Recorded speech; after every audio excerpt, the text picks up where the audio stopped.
Thiruvithamkoor Devaswom board ആസ്ഥാനത്തെ ചന്ദനമരം മുറിച്ചതിൽ കുറ്റക്കാർക്കെതിരെ നടപടി എടുക്കാതെ ദേവസ്വം ബോർഡ്. ചന്ദനമരം കടത്തിയതുമായി റിപ്പോർട്ടുകളുണ്ടായിട്ടും ദേവസ്വം ബോർഡ് നടപടി എടുക്കുന്നതിൽ കാലതാമസം. വിഷയത്തിൽ വനം വകുപ്പ് കൂടി അന്വേഷണം ആരംഭിച്ചതോടെ ചന്ദനമരം മുറിച്ച കരാറുകാരനും നിർദ്ദേശം നൽകിയ ഉദ്യോഗസ്ഥനും കുരുക്കുമുറുകും.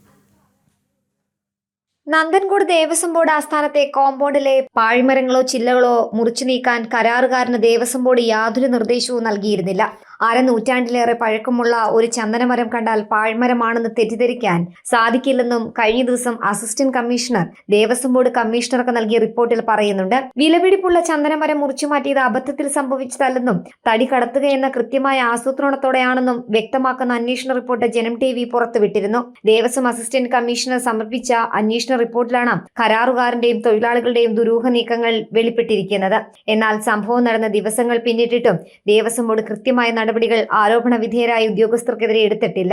വനംവകുപ്പ് ഉദ്യോഗസ്ഥർ കഴിഞ്ഞ ദിവസം സംഭവസ്ഥലത്തെത്തി പരിശോധന നടത്തി സ്ഥിതിഗതികൾ പരിശോധിച്ചിരുന്നു. മുറിച്ചുമാറ്റിയ ചന്ദനമരത്തിന്റെ അളവും വനംവകുപ്പ് ഉദ്യോഗസ്ഥർ പരിശോധിച്ചിട്ടുണ്ട്. ചന്ദനമരം മുറിച്ചപ്പോൾ ദേവസ്വം ബോർഡ് അറിയിക്കാത്തതിലും ദുരൂഹത നിലനിൽക്കെ ചന്ദനമരം മുറിച്ചുമാറ്റാൻ കൂട്ടുനിന്ന ഉദ്യോഗസ്ഥർക്കും കുരുക്കുമുറുകുന്ന സാധ്യതകളാണ് കാണുന്നത്.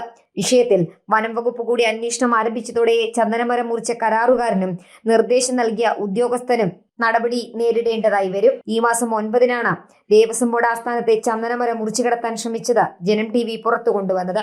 ജനം, തിരുവനന്തപുരം.